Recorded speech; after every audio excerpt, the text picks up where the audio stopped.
Good evening, ladies and gentlemen, and welcome to Witches and Communists, the Crucible and the Cold War, an online professional development seminar from the National Humanities Center. I'm Richard Schramm. I'm the Vice President for Education Programs here at the Humanities Center, and I'll be moderating this evening's session. Before we begin, I'd like to introduce the center to you. Some of you may have already heard this, and if you have, please bear with me. It'll take just a few minutes. The center is located in Research Triangle Park, North Carolina.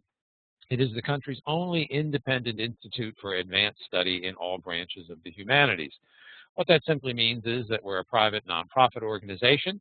We're an institute for advanced study, which means that our main program here is a fellowship program that brings scholars from this country and abroad to the center to research and write books and articles on the humanities.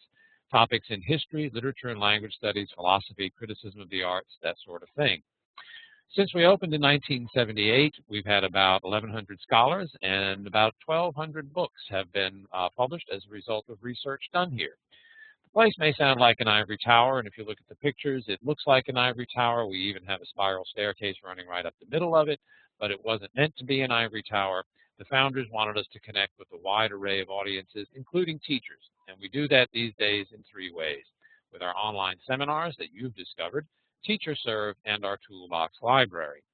We have some more online seminars coming up this spring, and if you want to sign up, please do so. They're filling up fast.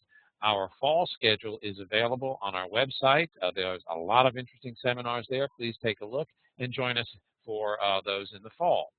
Teacher Serve consists of three what we call instructional guides, one on religion in American history, the other one on the environment in American history, and the third on teaching African American literature and history.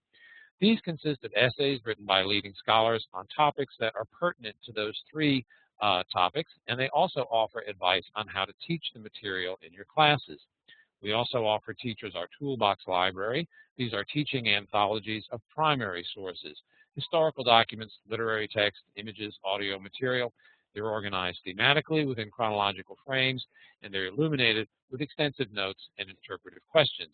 Great for use with students. Our newest website, our newest toolbox rather, is called Making the Revolution. It was put up just a few weeks ago. It is a very rich collection of sermons, broadsides, poems, stories, maps, just about anything you could imagine dealing with the period from 1763 to 1791. So next time you teach the American Revolution, please check that out. I think you'll find some really rich resources there to use with your students.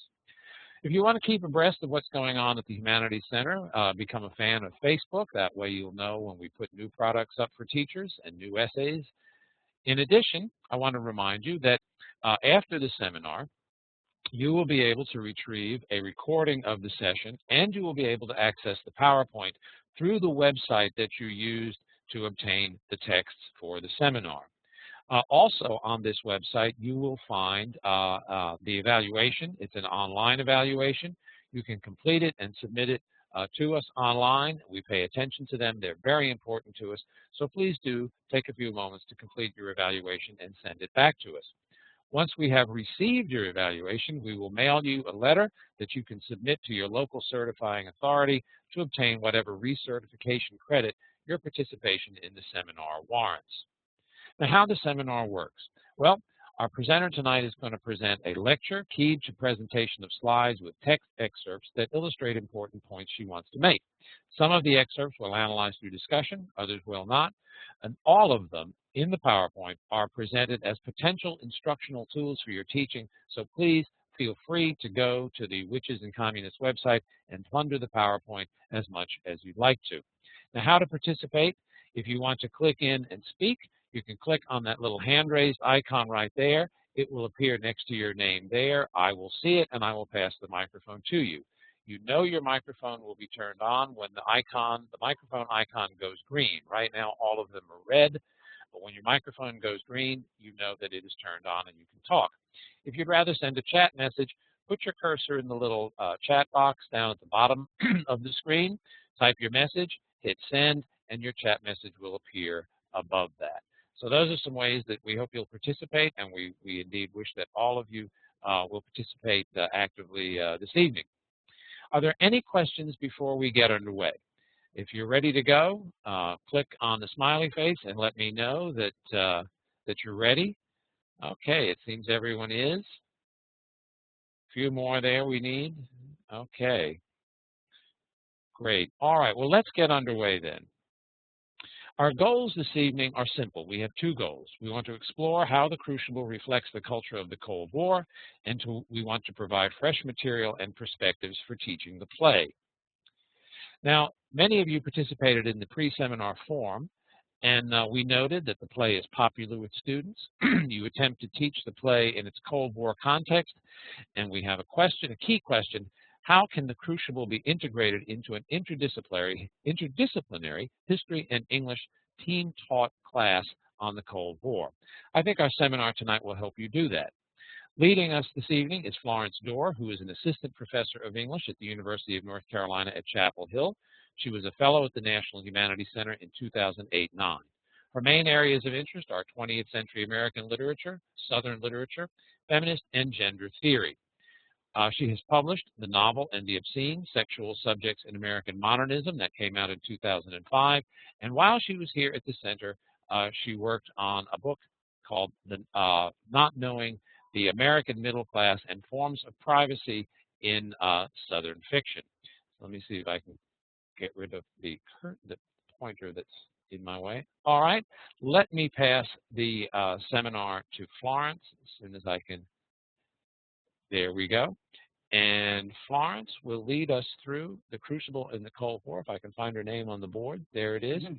Okay, Florence, it is all yours. Hello, everybody. I'm delighted to be here. And I also enjoyed reading the comments that you made on the forum.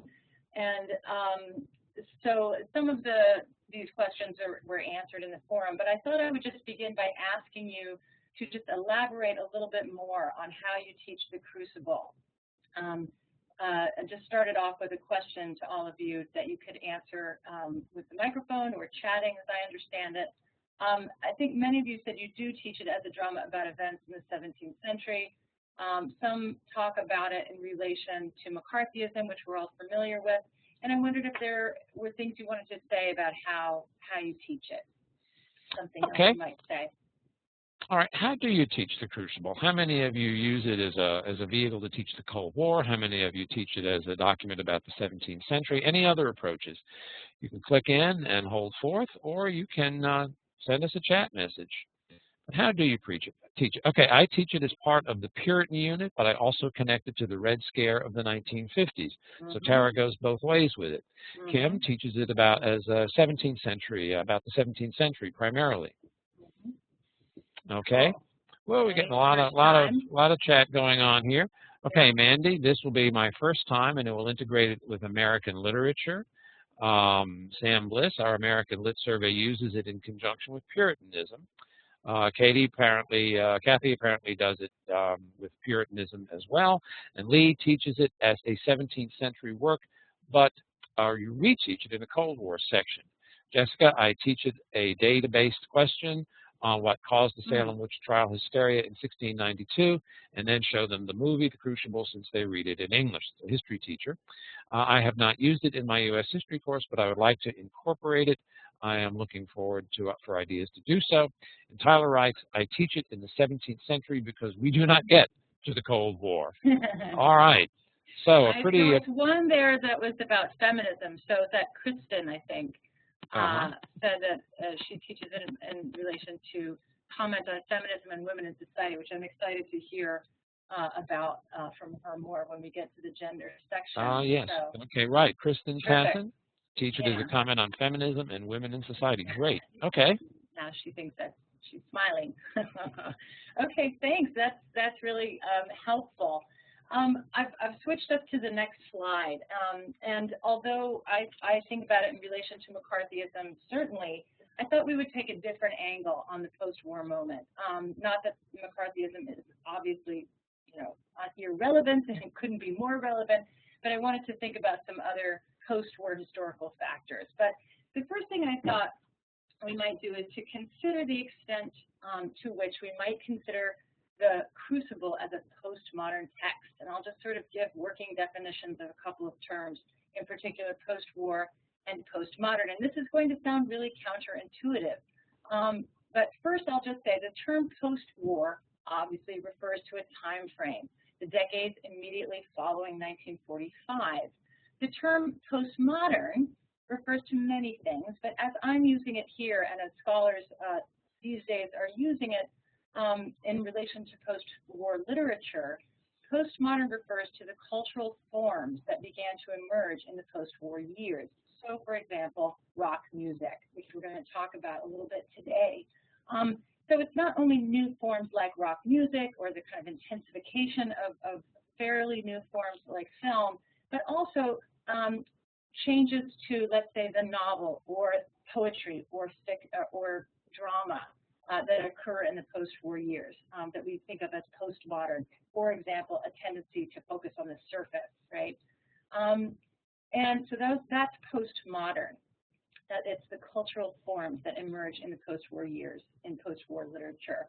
And I'm working with a scholar, Frederick Jameson. And here's the counterintuitive part. He's argued that literature of the post-war era reflects the general tendency in these years towards ahistoricity.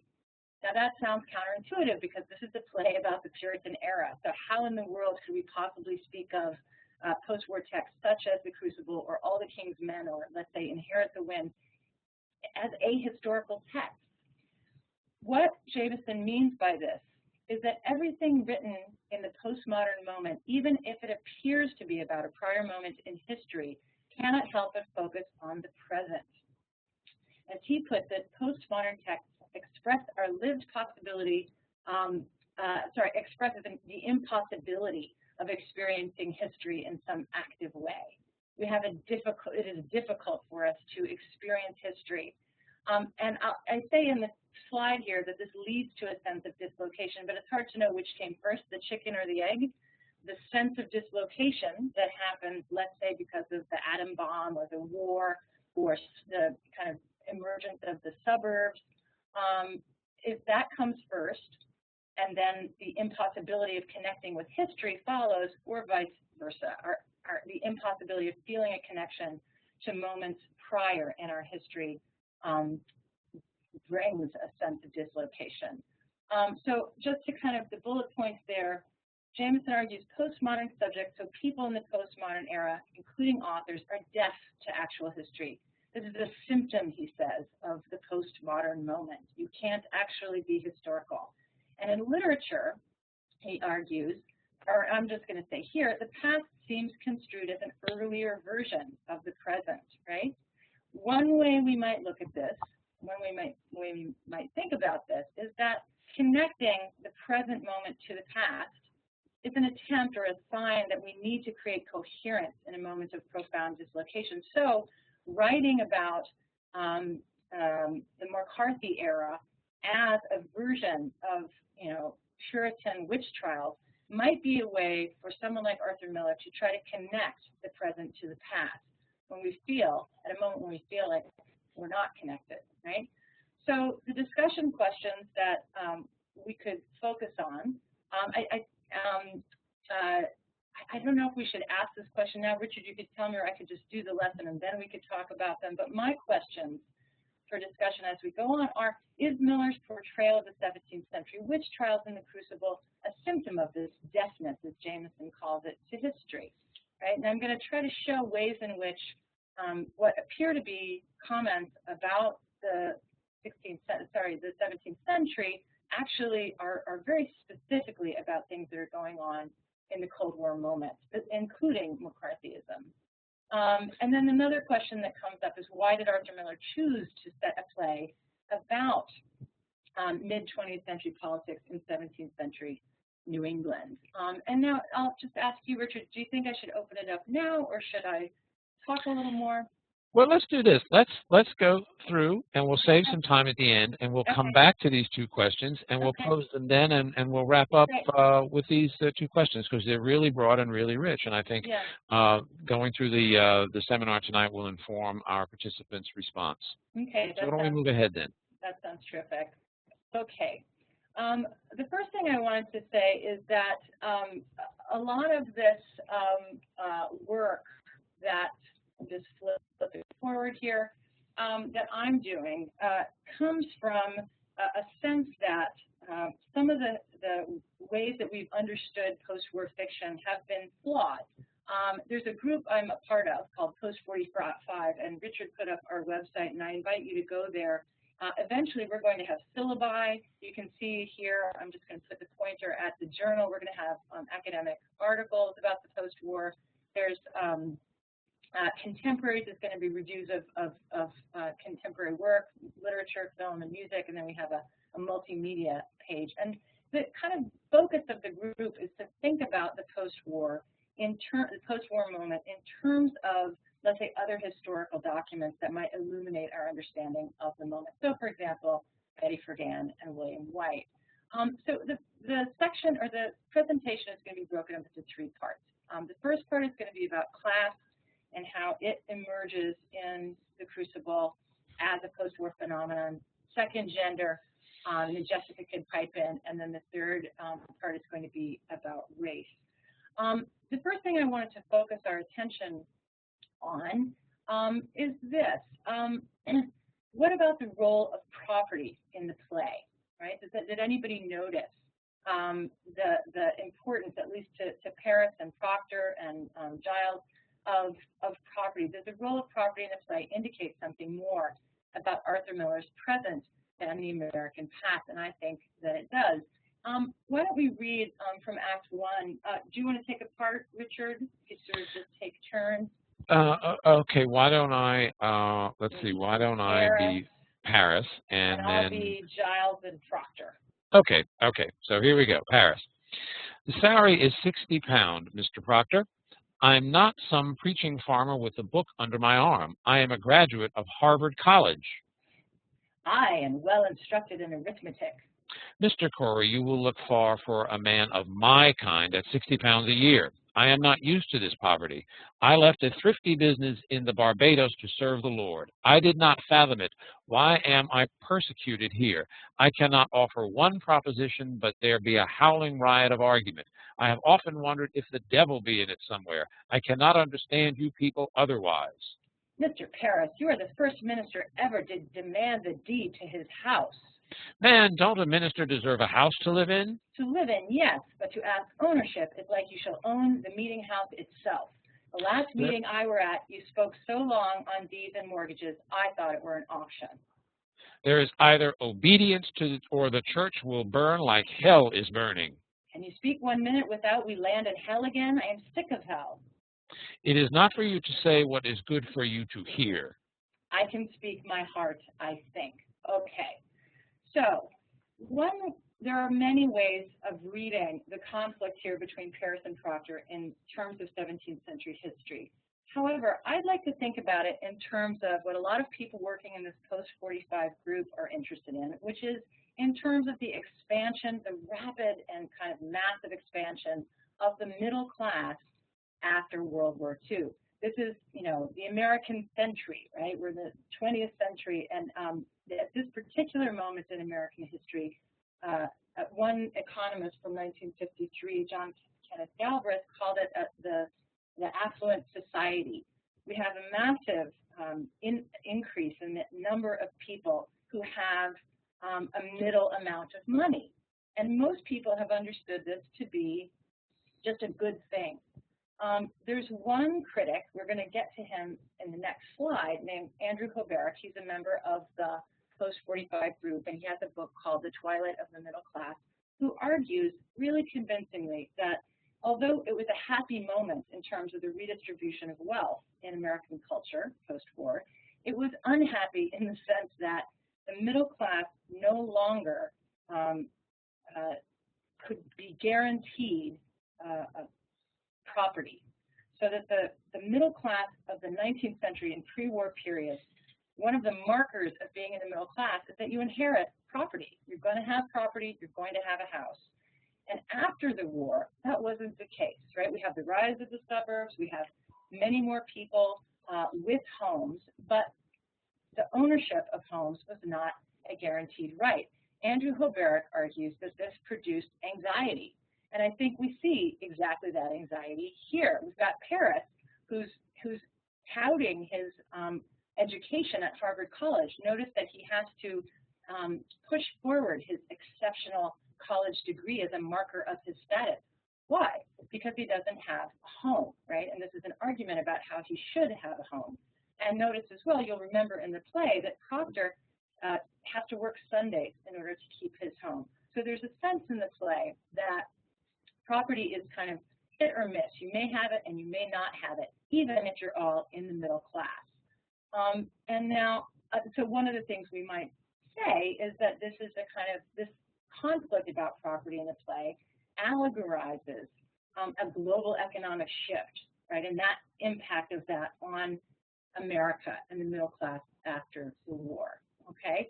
And the second piece of what I'd like to say about this, it has to do, and I'll just point to this howling riot of argument that Paris complains about, and Proctor saying, I can speak my heart. Now, of course, John Proctor is our big individual at the end of the play. He stands up for himself. He doesn't succumb to the kind of homogenizing, restrictive community. One of the things that Andrew Hoberic argues in The Twilight of the Middle Class, and is that what happens in this moment is that people get, in compensation for their loss of property, a strong sense of individualism. Now, individualism is an American staple, right?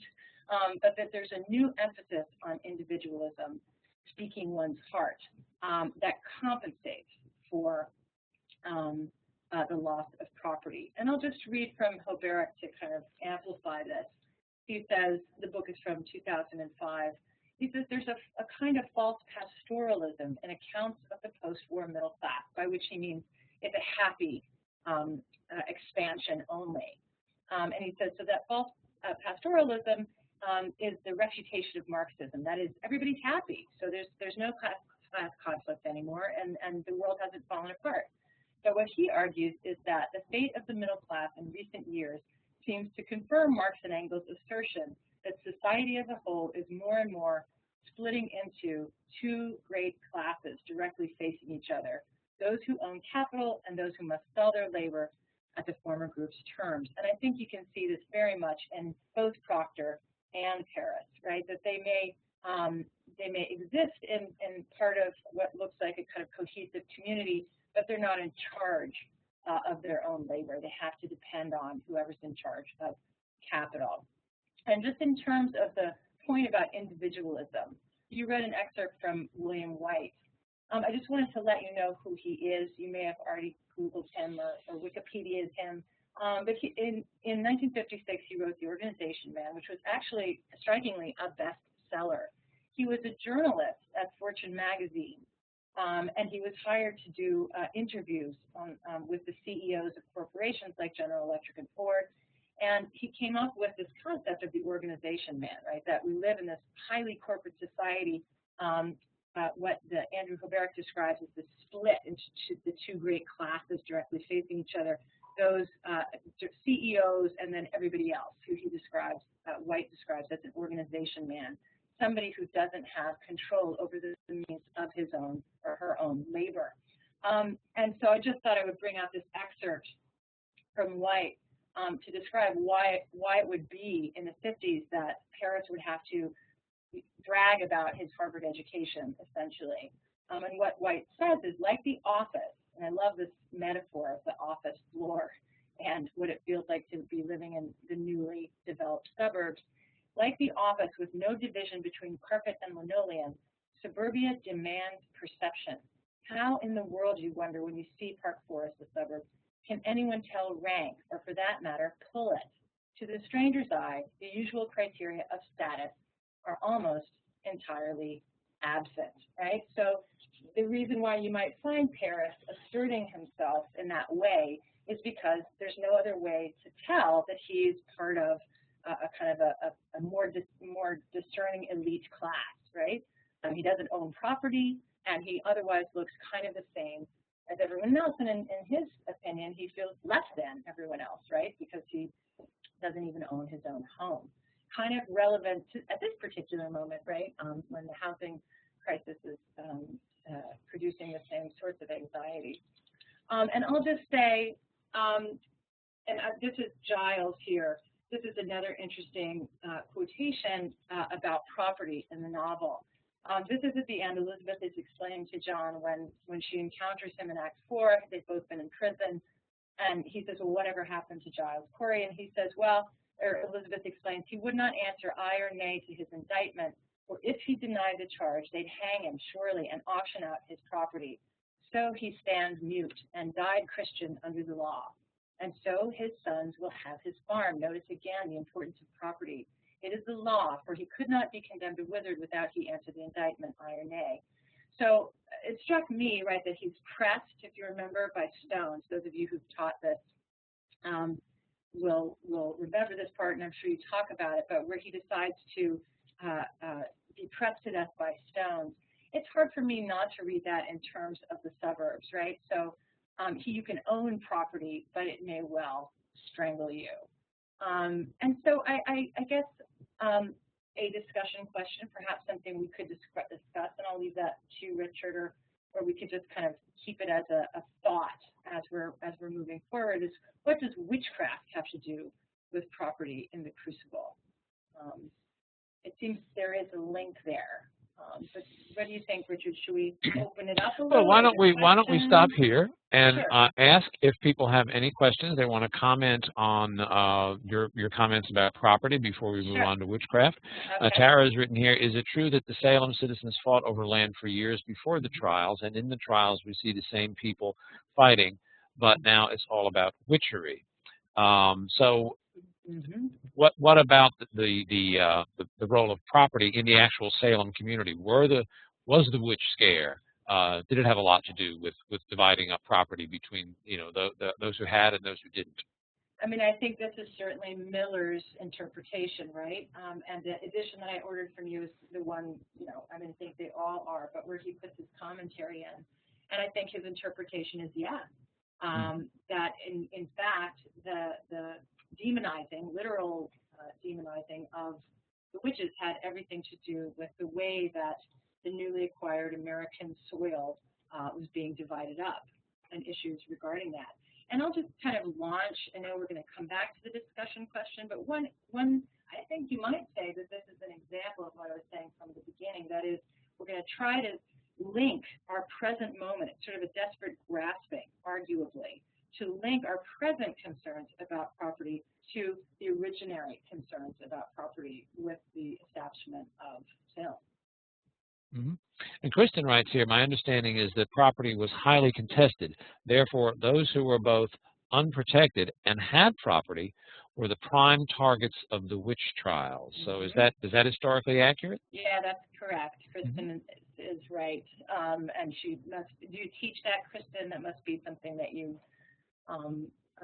demonstrate to your students. And exactly. And I think that, again, there are several aspects of post-war culture that, in Miller's mind, lined up with questions regarding the establishment of America from the beginning that he wanted to, if I can use the word innocently, capitalize on or make use of in order to draw this kind of clear line between the 17th century and the 1950s in order to try to make sense of what was happening, let's say, in the McCarthy trials, for example.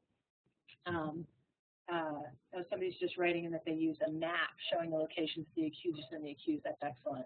But yeah, to try to create a direct line between this kind of discombobulating present and the past, to sort of understand it as paradigmatically American.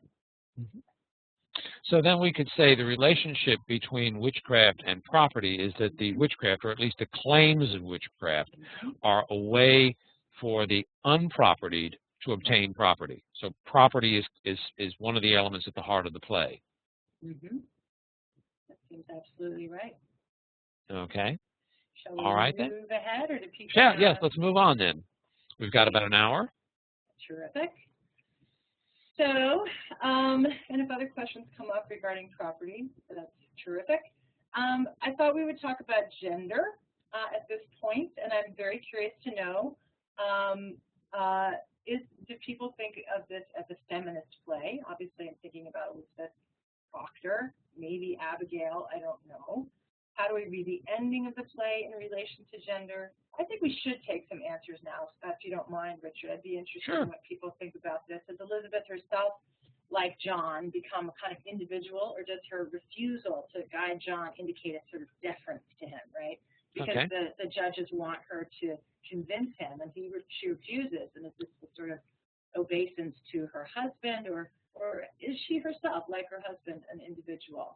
And then I wondered about the transformation of women in the Crucible, and if you might want to talk about that. And then, of course, this is a question that's really kind of a thesis. How might we read the living dead aura of the females in the play in relation to a Stepford wife mentality? But maybe just the broader questions. Do you teach it as a feminist play? How do you read the ending, or Elizabeth in relation to gender? Okay. Well, while we're waiting for that, we have some really interesting comments about property here. Christy Hanna has raised an interesting point. So she says here, if the trials were about property, then were they not so much about ideology as she thought? And then Laura writes, another property issue was that many of those accused lived closer to the coastline, the east side of town, which tended to be more secular and less religious. So what is the tension there between? What would you say, Florence, is foremost in Miller's mind, the property or the ideology, or is there some sort of balance, or are they just all sort of reflections of the 50s? Yeah, insofar as Miller is concerned, it's an excellent question, but insofar as he is concerned to portray, and bear in mind, when he makes this link between what's happening in the present to the Puritan moment, I think he's diagnosing a problem in American culture that actually links ideology to property very specifically, right?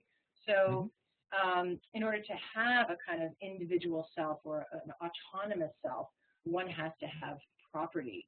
And I think one of the critiques that he wants to make about the way in which the McCarthy trials demonize people is precisely, I guess I would say, it's a critique of ideology, an ideology whose components include, very importantly, how we handle property in the United States. Okay. So I hope that addresses the question then. Now, what about, ladies and gentlemen, what about the feminist aspect of the play? I believe Kristen mentioned that she teaches it as a feminist play. Anybody else bring feminism or gender issues into their teaching of the Crucible? Anyone else? While we're waiting for that, Florence, why don't we move ahead? We can bring those comments into this section as we move ahead. Sure. Now, Richard is going to show us a video from 1952 called Mother Take the Holiday. It's produced by the Whirlpool Corporation.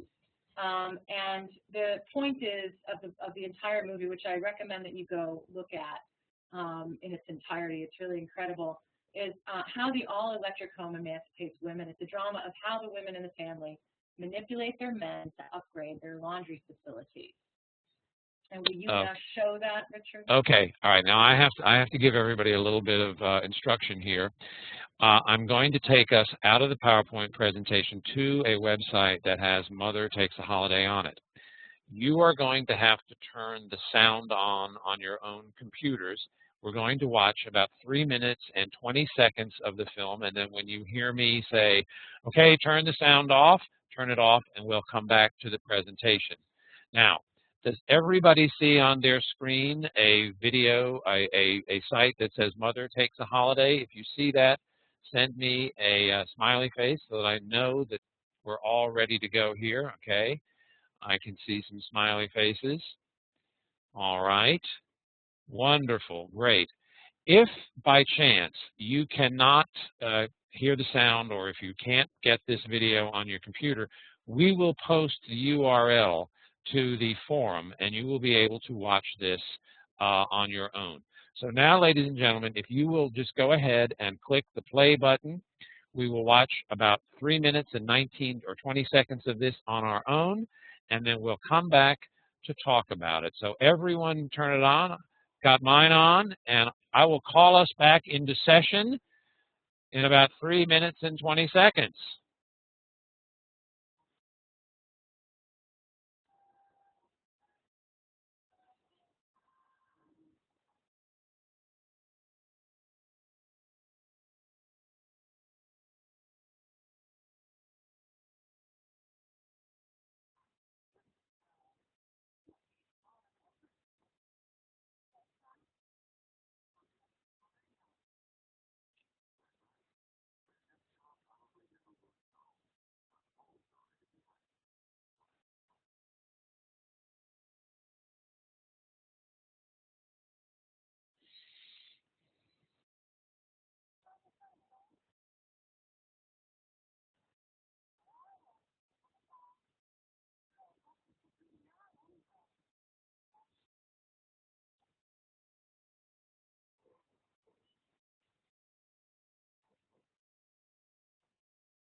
Okay, ladies and gentlemen, let's turn off the sound and return to our presentation.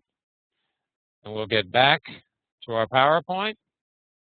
Okay, let me click Florence back in. Okay, I'm sure everybody's going to want to talk about that, but before we get to it, we have some comments on feminism in the play. Laura writes, I asked students why John Proctor is the hero and not Rebecca Nurse, who also dies for her beliefs. Kim Morris writes, as far as a feminist perspective, it's clear that for once women seem to have the control. The girls are the ones doing all the accusing and being heard for once in their lives, and they like it. Also, Elizabeth is certainly an individual. It almost seems that John Proctor is a puppet and the strings are held by Abigail and Elizabeth. Amy writes, I actually point out how painful it is that Elizabeth takes the blame for her husband's affair, saying that she kept a cold house or some such thing. Right. And Miller certainly doesn't seem a feminist in general. And finally, I teach it not from a feminist perspective, but as a statement about women's place in society. Yes, women did the accusing, but why? Not out of a position of power. Okay, Florence, what do you make of those comments? And then also, I think we really ought to give people the opportunity to tell us what they think of Mother Takes a Holiday and how it might link to the play and whether or not it might be useful for a an in-class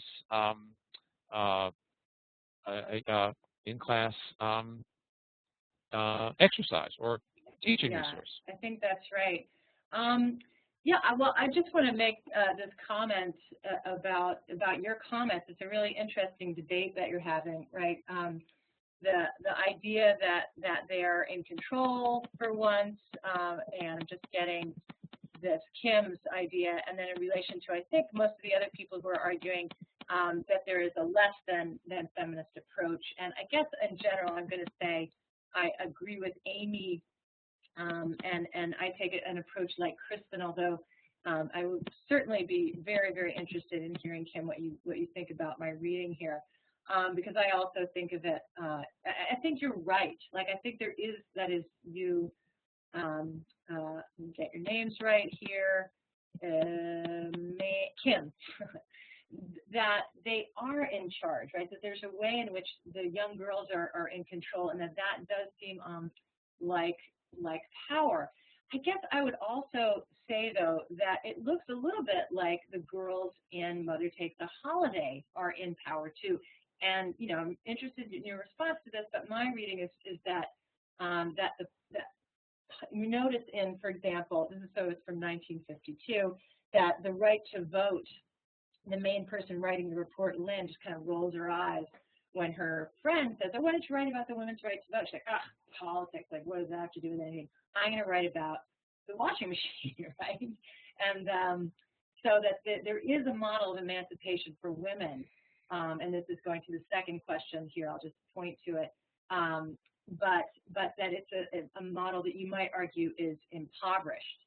In particular, in the question about what do you make of the fact that they're drinking Cokes, of the fact that Whirlpool produced this, I think one thing that might be really useful for your students, and my students really like it, is to point out how the emancipation is overlapping with consumerism. And, you know, you could argue consumerism, just to go back to that really excellent question about the relationship between property and ideology, is a kind of extreme version of that, right?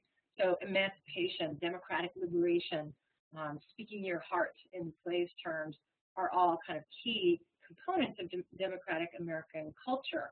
But at a certain point in the 50s, they get overlaid with the consumerism that you see in this film.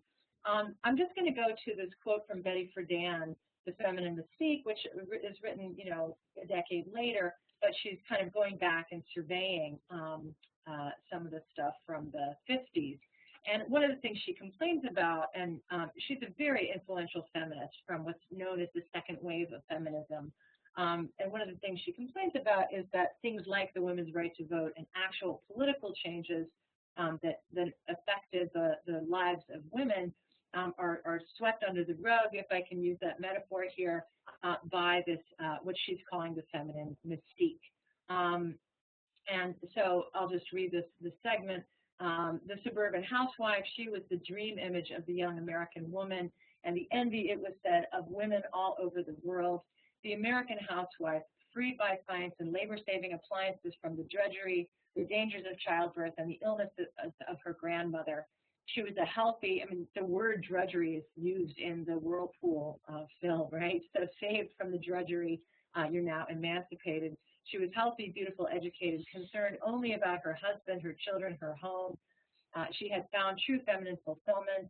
In the 15 years after World War II, this mystique of feminine fulfillment became the cherished and self-perpetuating core of contemporary American culture. This strikes me as an important point, just because she's not just saying that the feminine mystique kind of oppressed women. She's saying that the feminine mystique actually was a self-perpetuating core of contemporary American culture, that there's something about American culture that paradigmatically relies on the feminine mystique.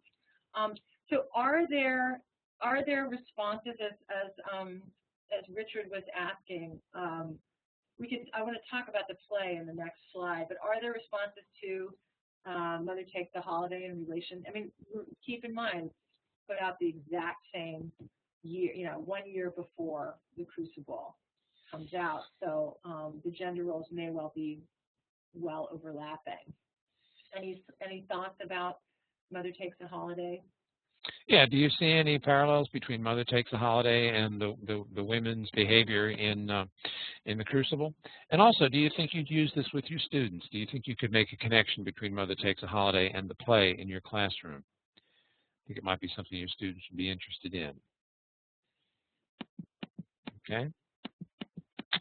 Jessica writes, I've never looked at the Crucible as a feminist piece, but I'm intrigued at how to tie it into the concepts of the cult of domesticity and Republican motherhood in the early Republic. That's a good point. Florence, any comments about that? Yeah, that's really, really interesting. I think one thing you might like to do there, and what occurs to me, for those of you who are very, very interested in the 17th century aspect of things, is that there's a link between the cult of domesticity and the feminine mystique, as Friedan is defining it, right? One difference, we might say, between the cult of domesticity and Friedan's the book, The Feminine Mystique, is that we're now critiquing that entire tradition, right? Whereas the cult of domesticity is something that was enabled, right? An analysis that was enabled by feminist works like Friedan's. But it's an excellent link. I think those two things certainly come together. Okay, we're having problems for a moment here with the video. Let me take people back to that. Okay. And I really can't control it. I will turn it off here and give everybody a chance to turn the video off on their own computers. It's back up on the screen. If everybody, Carol Heineman says, place the mouse outside the video and click it off. You can also that just might push try pause. Well, people have tried that apparently. Okay. So let's just take a moment to give everybody the opportunity to do that. Certainly. I will take us back to the presentation, and don't see the video, all right? Let's take you back to I apologize for this this technological glitch. You should be seeing the video again, and you might now try to turn off the sound. Okay, I'll give everybody a chance to do that. Has that worked? If it's worked, if you could send me a smiley face letting me know. Okay, it's worked for some, for Jessica at any rate. It worked for anybody else who is having that problem. Looks like some of them, and including me, Richard, don't see the video. You're not seeing the video. Okay, well, I have just put it back up. All right, let's go back to the presentation. I'm sorry for this. Okay. All right, we're back, and I guess people are in good shape with it once again. So let's move on then. Florence, ladies and gentlemen, I apologize for that. All right. Why don't I take us to a conversation in relation to these questions about the Crucible itself, right? And this is actually, one of you has talked about the painful aspect of Elizabeth taking responsibility for John's affair with Abigail. And what I would just bring out here is this is at the end, of course, where Danforth is asking her to convince John to confess, and she's not responding. And Danforth says, "Goody Proctor, you are not summoned here for disputation. Be there no wifely tenderness with you. He will die with the sunrise. Your husband, do you understand it?" She only looks at him. "What say you? Will you contend with him?" She is silent. "Are you stone? I tell you true, woman. Had I no other proof of your unnatural life, your dry eyes would be sufficient evidence that you delivered up your soul to hell. The very ape would weep at such calamity. Have the devil dried up any tear of pity in you?" She is silent. "Take her out. It profit nothing. She should speak to him."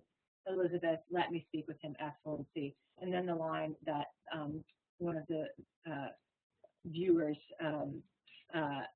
mentioned, it needs a cold wife to prompt lechery. I'm seeing somebody saying, "Can somebody turn me up?" Is it possible to turn my mic up? She's asking. Yeah, you can go up to the audio button at the top left-hand side of your screen. If you see that, Florence, click down. You'll see integrated VoIP.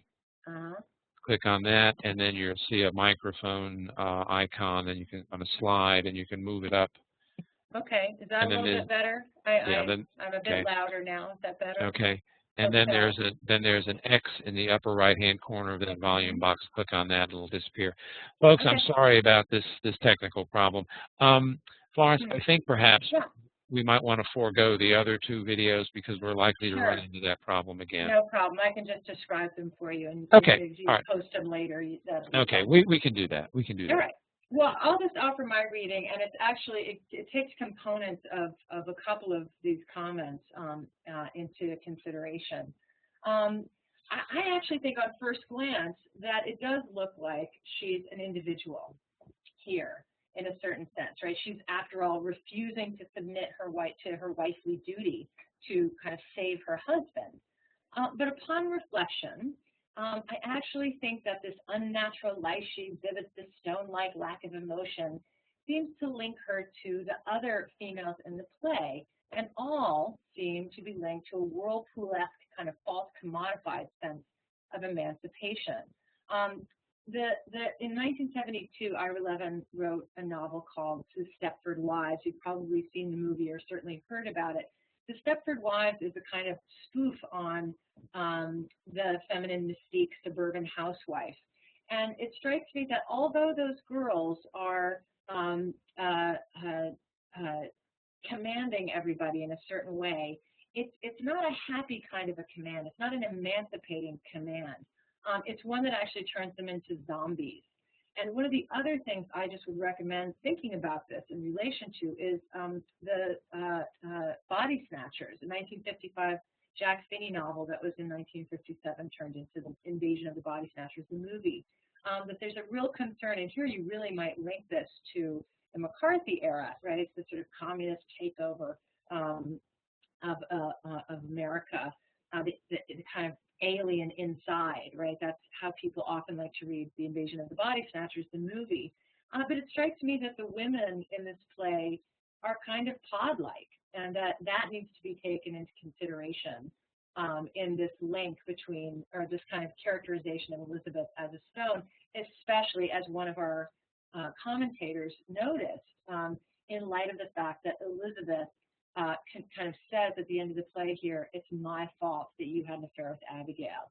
It needs a cold wife to prompt lechery." The other thing we might consider is that, you know, by the end of the play, we are completely sold on John and Elizabeth, right? Their plight is like the Rosenbergs. We are, there's no moral ambiguity at the end of the play. They are in the right.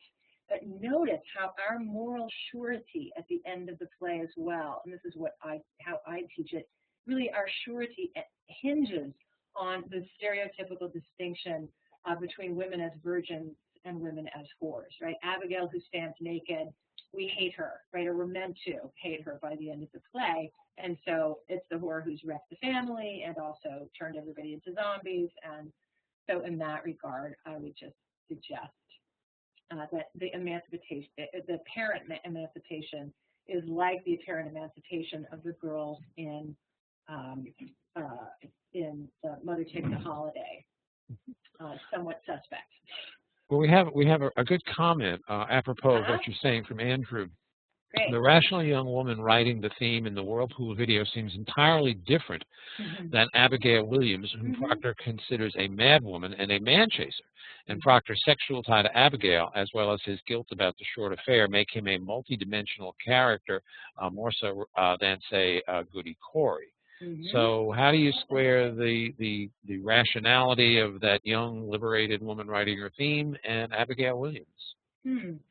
So the rational woman writing the theme is different from Abigail Williams.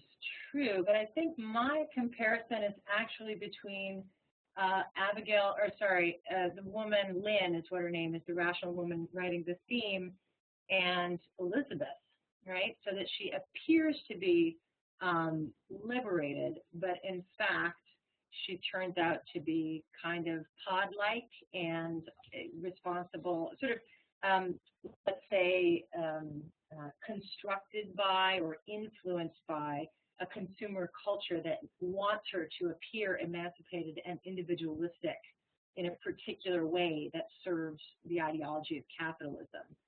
And in terms of Proctor, his sexual tie to Proctor, I'm going to go back there, that his guilt about a short and make a multidimensional character. Yeah, I think that's true. I think that's a really nice point.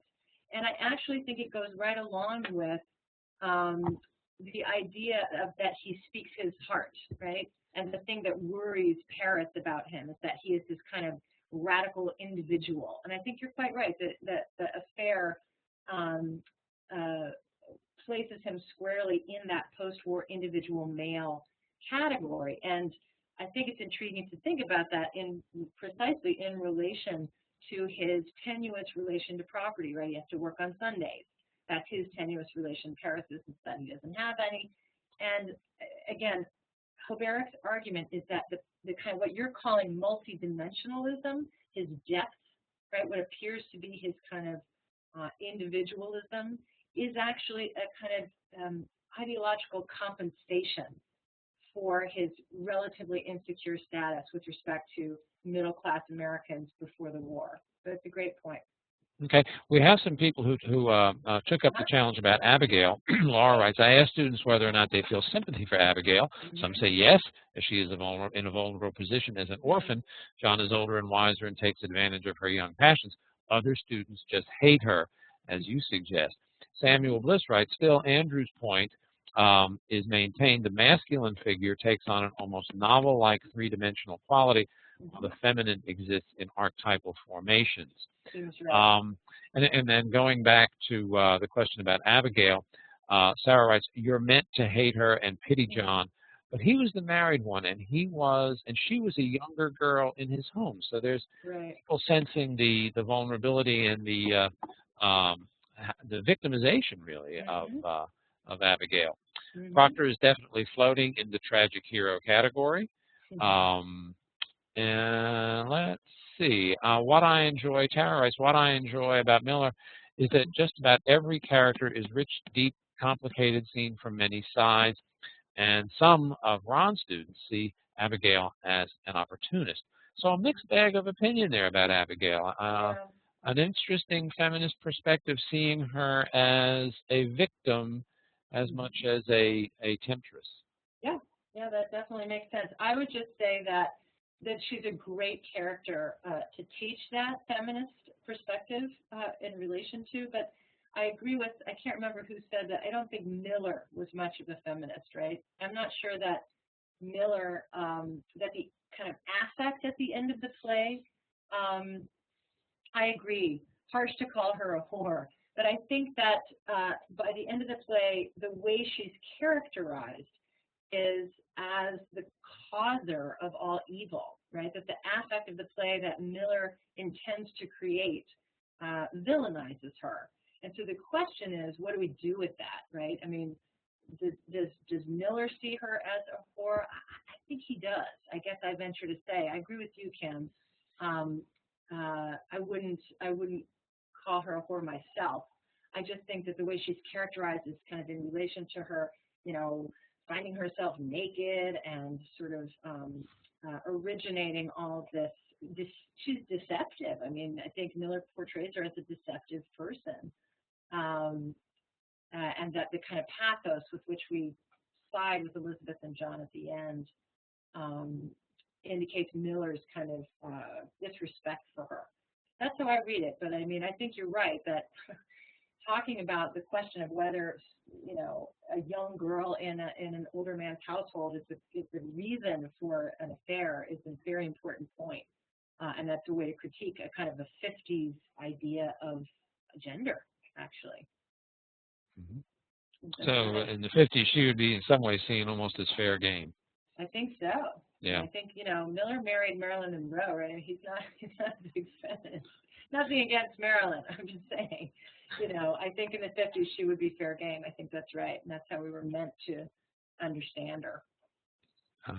Complex though she is, the orphan part is hard. Although she also, I mean, I could see that, right? She watches her parents get murdered right there in her bed, and so there's some pathos there as well. I think that's fair. We have some more comments about Abigail. I always felt Abigail was frustrated in the world in which she lived. That was my impression. Maybe she felt confined by expected roles. Abigail also feels her power when she goes on to accuse Reverend Hale's wife, too. So a question, why did Miller add the affair as the actual Abigail was like 11 years old and Proctor was about 50 or 60?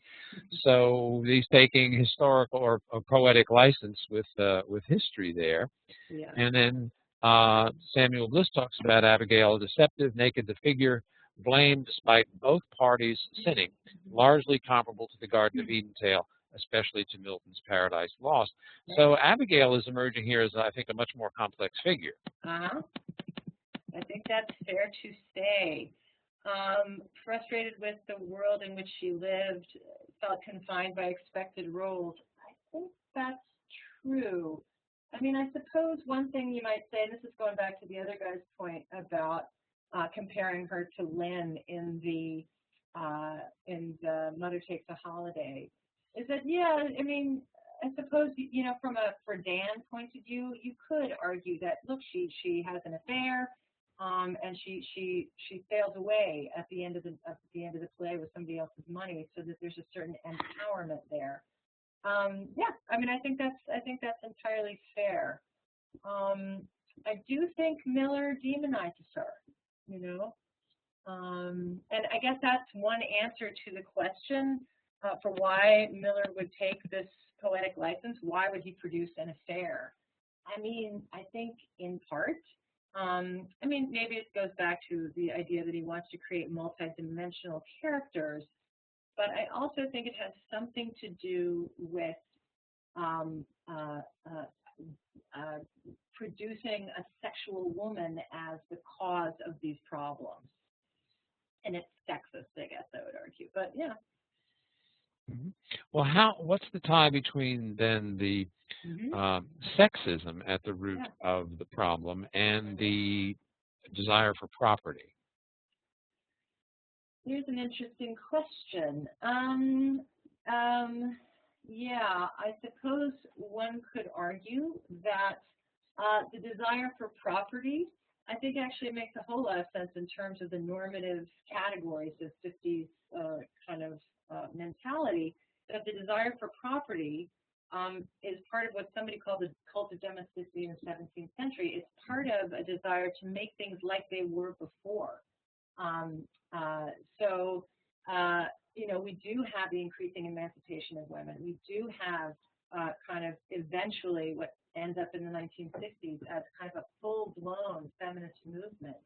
And it's arguably the case that the kind of anxiety that we're seeing in the play about property as hit or miss could be aligned with an anxiety that we see about femininity as actually not as it seems on the face of it, right? Like controllable. Yeah, if the women are not in stereotypes, then they're, all hell can break loose. Right, problematic. Yeah. And I suppose, I guess the jury's out on that. I mean, I tend to think that Miller is expressing the anxiety, right, that he's not really happy with this. On the other hand, it could be the case that he hopes for us to examine gender, and maybe this is a more fair point, that he hopes for us to examine our prejudices about gender in that regard, and with the figure of Abigail. That seems reasonable. Okay. Any more comments on gender, Abigail, Elizabeth? Anything else along those lines before we move ahead? Anything? Okay. Well, I think we've tested Abigail quite a bit here. Why don't we move on then? All right. Sounds great. And then we'll talk about race. And obviously, you guys have a lot of excellent nuance that you're going to add to things. And so I'm very curious to know how people talk about the figure of Tituba in the play. And so the question I have for this section is, how does race function in the Crucible? Again, thinking about it in 1950s terms, of course it's during the height of the McCarthy era, but also the play is published just a year before Brown versus Board of Education was passed, right? So obviously that's the integration of the schools, and that was an enormous cultural fact of everyday life. And so the Black character and the way race works in the play seems impossible to avoid. And so then the kind of question guiding me here is, in what sense is Tituba representative of Puritan times, and to what extent does she function as the sign of 1950s racial integration? Okay, so that is, do we have not only an anxiety about property in the new middle class, and an anxiety potentially about the role of women as kind of either a Stepford wife or as somebody who's kind of out of control? But are we also anxious, or is he presenting and framing a 1950s anxiety about racial integration? And finally, what does rock and roll have to do with all of this, right? Now, that video, which we're not going to watch, right, Richard, because of the technical issues? Yeah, I'd prefer not introducing it, because we're likely to waste time trying to solve the problem. But you can tell them what they're missing, and you can also tell them, or put it out there as a question: what does rock and roll have to do with the Puritans? That's a question students would love. Yeah, they definitely do. And when I come into class and play this, it's Chuck Berry doing Roll Over Beethoven, and it's actually an incredibly, it's great. He's got this kind of sly, funny introduction where he apologizes to Beethoven and talks about that song at the 50s video from TV. And the students are always kind of surprised when you walk in and just start playing that. And so I thought I would just launch, well, maybe as a discussion question in the same way that we had it before. If people want to weigh in on how they understand race in the play, I'd be really interested. But that, definitely check out the Chuck Berry video, or there are other ones that you can look at. I did Roll Over Beethoven because he has this great preamble where he apologizes to Beethoven. But what's also nice about that particular video is that he, you can see it's an interracial band, and there's a lot of white people in the audience who start eventually to dance as he plays, right? They look a little 50s and straight-laced with glasses and ties and perhaps a little Stepford wifey, and then things start to get a little looser. So I recommend looking at this. Now here's another kind of element to throw into the conversation about Abigail. Why does Miller have her lie to her uncle about the affair in terms of race? That's an interesting problem. Richard, do you want to read Abigail here? Okay. She hates me, uncle. She must, for I would not be her slave.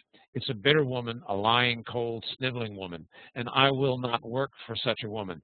They want slaves, not such as I. Let them send to Barbados for that. I will not black my face for any of them. So I recommend that you think about this line in terms of, this is an image of blackface, right, in a 1953 play at the height of integration problems and integration issues in this country. And she's talking about herself as a slave. It can't be unrelated to the racial issues that are rocking the nation in this moment. And remember as well that Miller, quite, I think, consciously kind of asks her, or, is your name still White in the town? Yeah. So there's a link between having a good reputation and being white, and being Black and having kind of a bad reputation. So let's bear that in mind, and then let's read the rest of these. Do you want to be Paris? Well, before we go to that, Mandy notes Crucible was not Black, and that was added by Miller.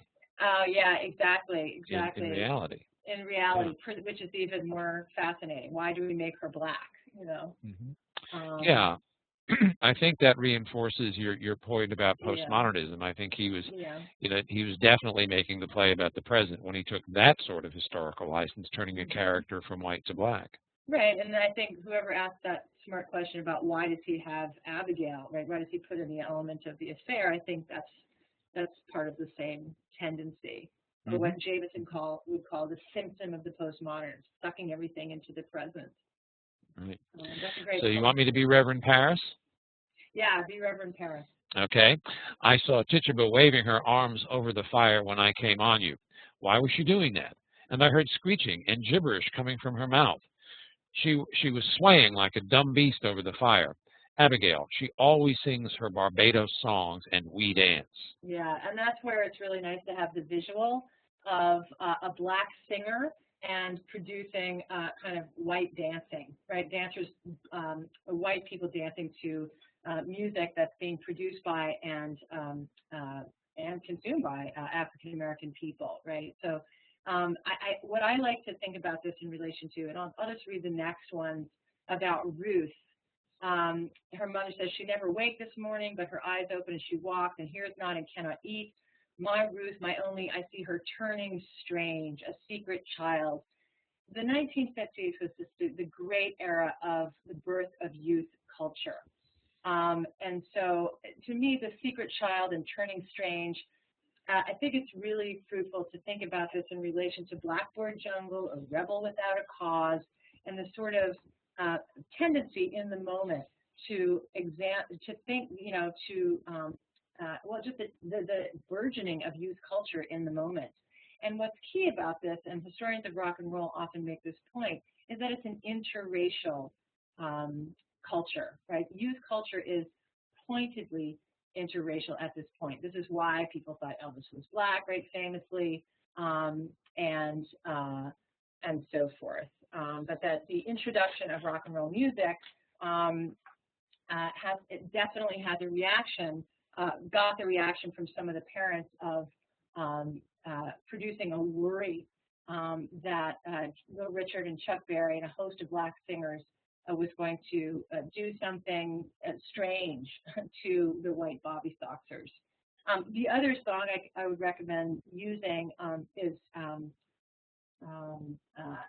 it called School Days? There's one that's about leaving the classroom and running out of the hallways. So you can just kind of cruise around on YouTube and examine that. Examine Chuck Berry in relation to this. Are there questions or points at this point? I think Kim is asking why it's Tuesday. I saw white people working for them. But the point was, right, that Arthur Miller portrays her as Black. So you're absolutely right.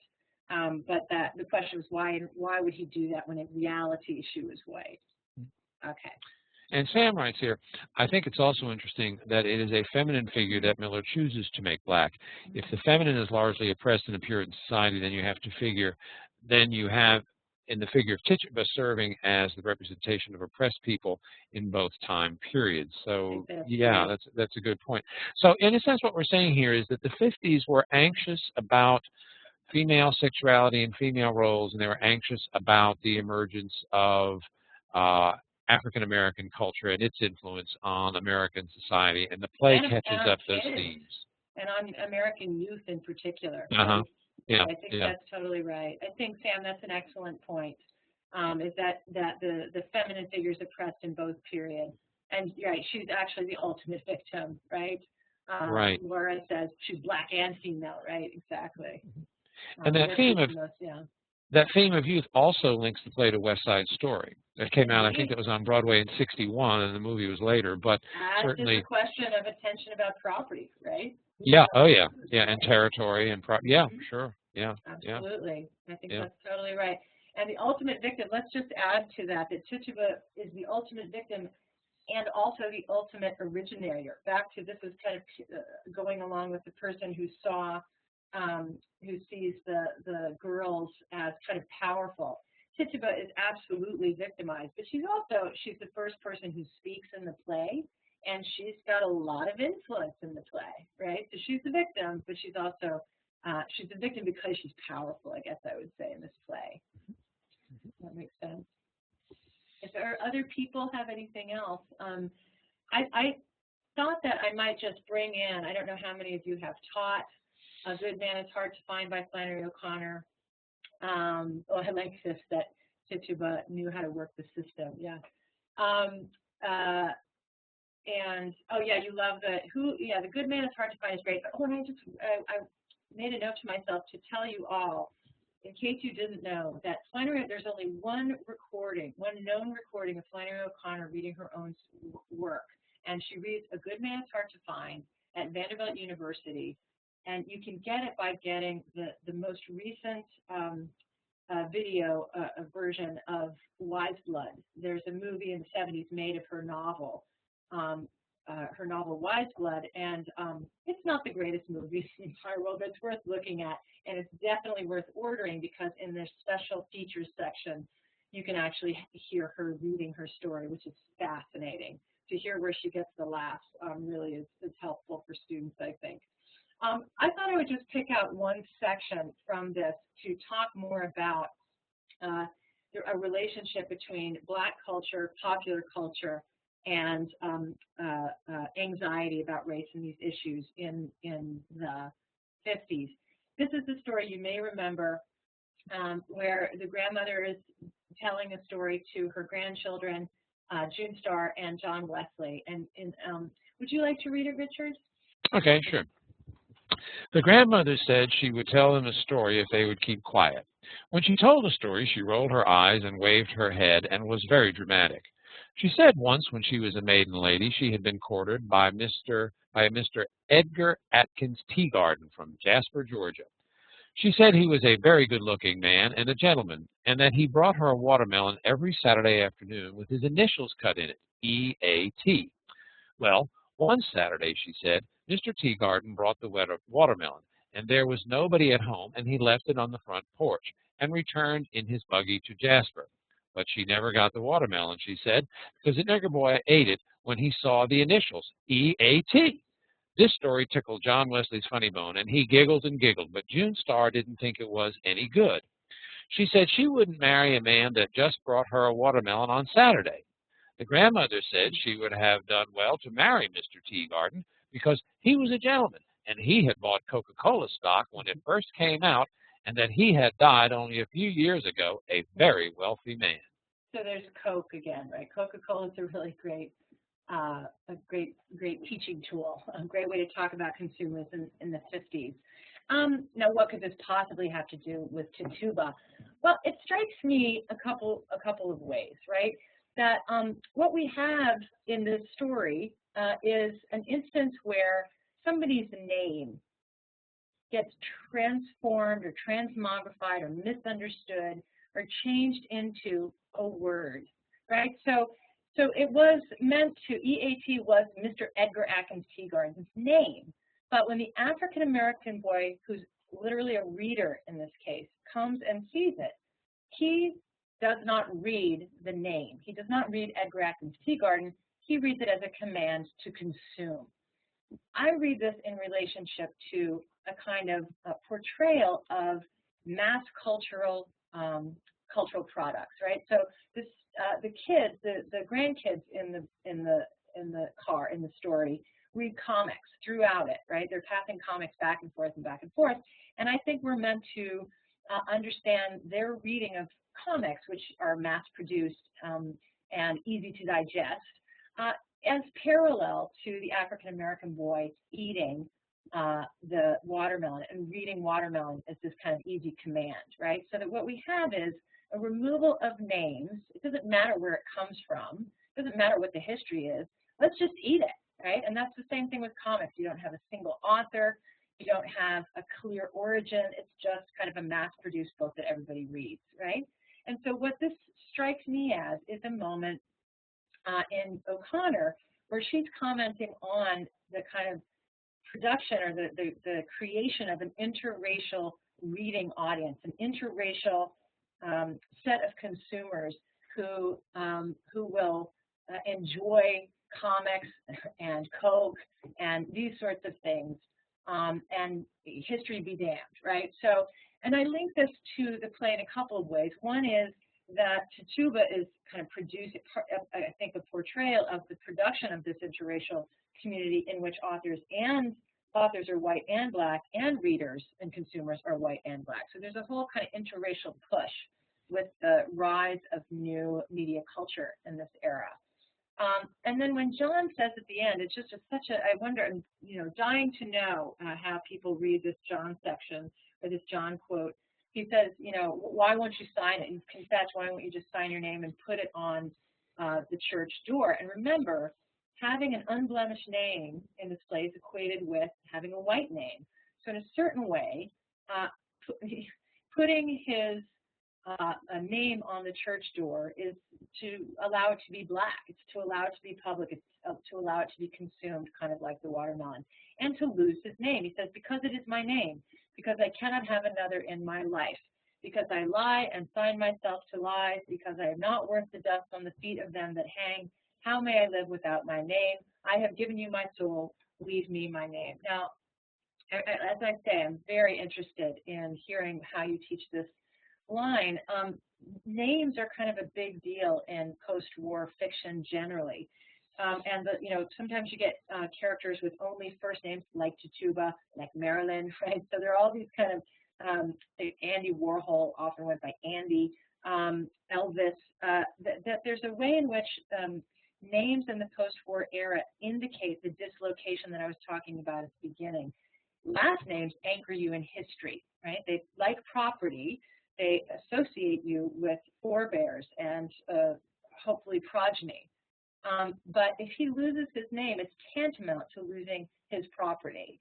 And I think that's what we're seeing happen in A Good Man is Hard to Find in this EAT story, is that Mr. Edgar Allan Atkins Teagarden, his name is gone as soon as he puts it out there, and this kind of new youth reader comes along and sees it.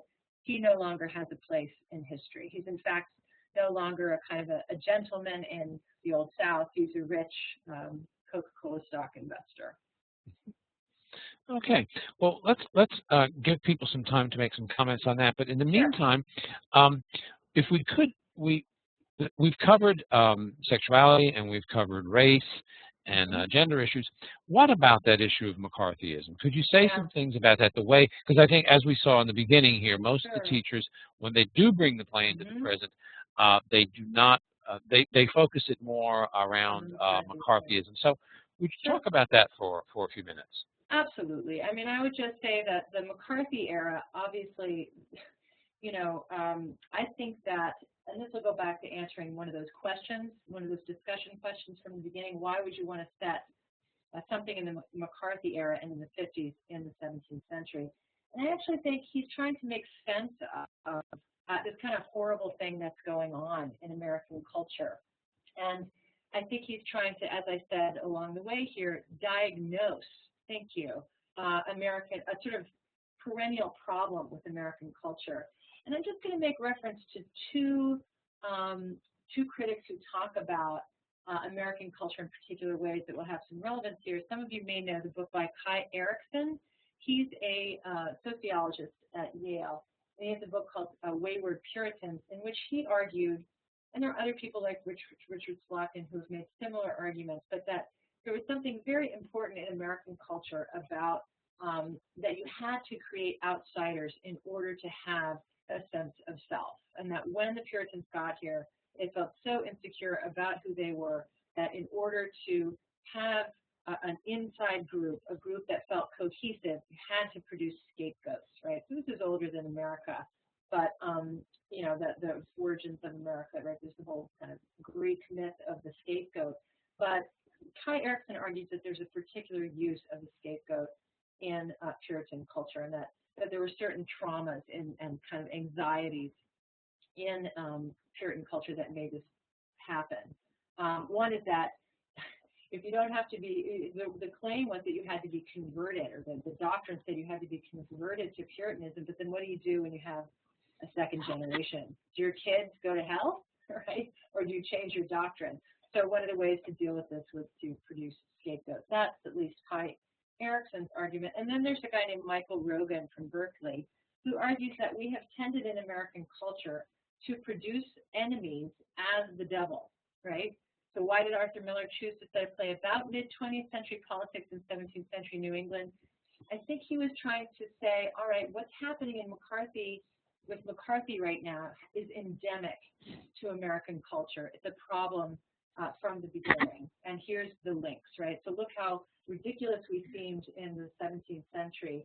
And now can we, and I think really the overt aim was political in a certain way, which is to make us see, make other Americans, or make Americans generally see how dreadful this aspect of American life looks when you actually examine it in relation to that now more obviously ridiculous tendency, not ridiculous, but kind of brutal practice of the witch hunt. So he's displacing the McCarthy witch hunts back to the 17th century to give us a more distant and critical perspective on that period. I think that's right. The 50s. Yeah, I do. Yeah.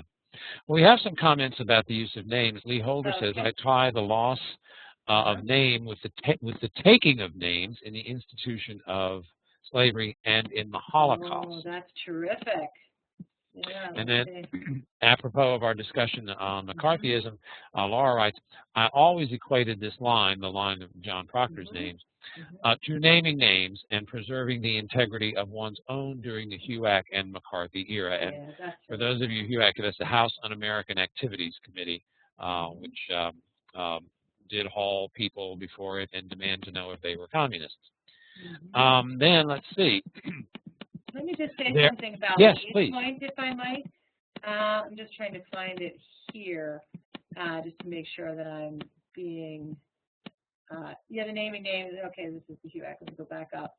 Yeah, taking of names in the institution of slavery in the Holocaust. I'll just say one thing that's fascinating when you're examining postmodernism as a kind of change to the novel, for example, in American post-war fiction.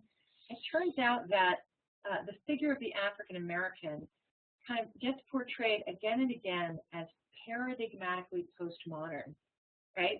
So if one of the features of postmodernism is this ahistoricity, and if one of the features of being Black and American is that you've never really had your own name, then those two things have seemed to Americans in the post-war moment as utterly compatible and utterly important to each other. So, Norman Mailer writes a very problematic piece called The White Negro in, I think, 1957, where he talks about, Blackness as it sort of, idealizes African-American men, but to suggest that we all need to get more like African-American men and be more postmodern, to paraphrase it kind of grossly. There's also a really interesting story by Thomas Pynchon, who's, of course, the author of The Crying of Lot 49. Most people teach his story Entropy, but he's got a really fascinating story called The Secret Integration, in which that link between race, just really a necessary link, people seem to be saying in the post-war years, between Blackness and postmodernity and that sort of lack of access to history are linked in that way. So I really take Lee's point. It's really good. And Lee goes on to say, McCarthyism was present with Miller almost immediately. He was denied a passport to go to London to see the plays opening there. And Ginger Park, Lee, you can also point out that the Japanese forced Korean people to adopt Japanese names, too, when they took over, also forced them to speak Japanese. All great examples of how the conquering nation, people, person worked to eradicate the occupied and their self-worth and sense of identity. Yeah, a lot of people have commented on the names, and Individual Lee is noting High Noon, which is a classic film from the period. Sam notes this is a human failing, though not an American one, I suppose. making enemies here. The Vikings thought the Native Americans were forest monsters. The British thought the Vikings were baby-eating demons. Catholics thought the Muslims were sexually deviant, and so on. You demonize your enemy. So, and Lee comes back, a great clip to show is Elia Kazan receiving the Oscar with many Hollywood stars sitting on hands to protest his naming of names, another figure from the 1950s. So we've just about run out of time. So to return to our discussion questions, is Miller's portrayal of the 17th century witch trials of the Crucible a symptom of a deafness, as Jameson calls it, to history? We don't have time to, I think we've explored that pretty well, but leave it out there, and that's certainly something our participants can bring up with their teachers, with their students. And finally, why do we want to critique Jameson, right? Do we want to say that actually this is an accurate portrayal and it shows a kind of adherence to history, and to suggest that there's a deafness is not quite right? So, yeah. And then why did Miller choose to set a play about mid-20th century politics in 17th century New England? I think that's a question that teachers pose to their students all the time, and I hope we've illuminated it here tonight. Ron writes, creative liberties with the use of historical events. To put something back in the past gives us distance and an objective, something of an objective view. Okay, Florence, do you have any comments to wrap up? I guess I would just say that in closing, that what we see here in this kind of attempt to link McCarthyism, in a valid attempt really to link McCarthyism to the witch trials of the 17th century, I think it's at least important to, if not kind of crucial, to acknowledge the extent to which these anxieties about race, class, and gender in the post-war moment are informing our Miller's portrayal of those issues in the 17th century. So in addition to the McCarthyism, which is kind of I don't want to say an obvious analogy, but it is certainly the big analogy that people draw between the 50s and the 17th century, here we can also draw parallels or analogies between the situations of race, class, and gender in the 50s America. I think that's right. Okay. All right. Ladies and gentlemen, this is your turn. Any further comments or questions before we wrap things up this evening? Text them in here. Anything else? Thanks for the kudos, everybody. Thank you very much for your interesting comments. That was a great discussion. Gave me a lot of food for thought. Okay, great. Well, ladies and gentlemen, thank you very much for your participation this evening. And Florence, I want to thank you for giving us an excellent seminar. As I said earlier, please check out our additional seminars here for the spring and go to our website to see what we're offering in the fall. You can also use the forum to continue our discussion if you come up with any questions or comments that you didn't get to ask here. Please put them on the forum. We will monitor it until April 22nd and get back in touch with you. Thank you very much. Please don't forget to submit your evaluations. As I say, they're very important to us. So, ladies and gentlemen, hope to talk with you again soon. And thank you, and good evening. Good evening.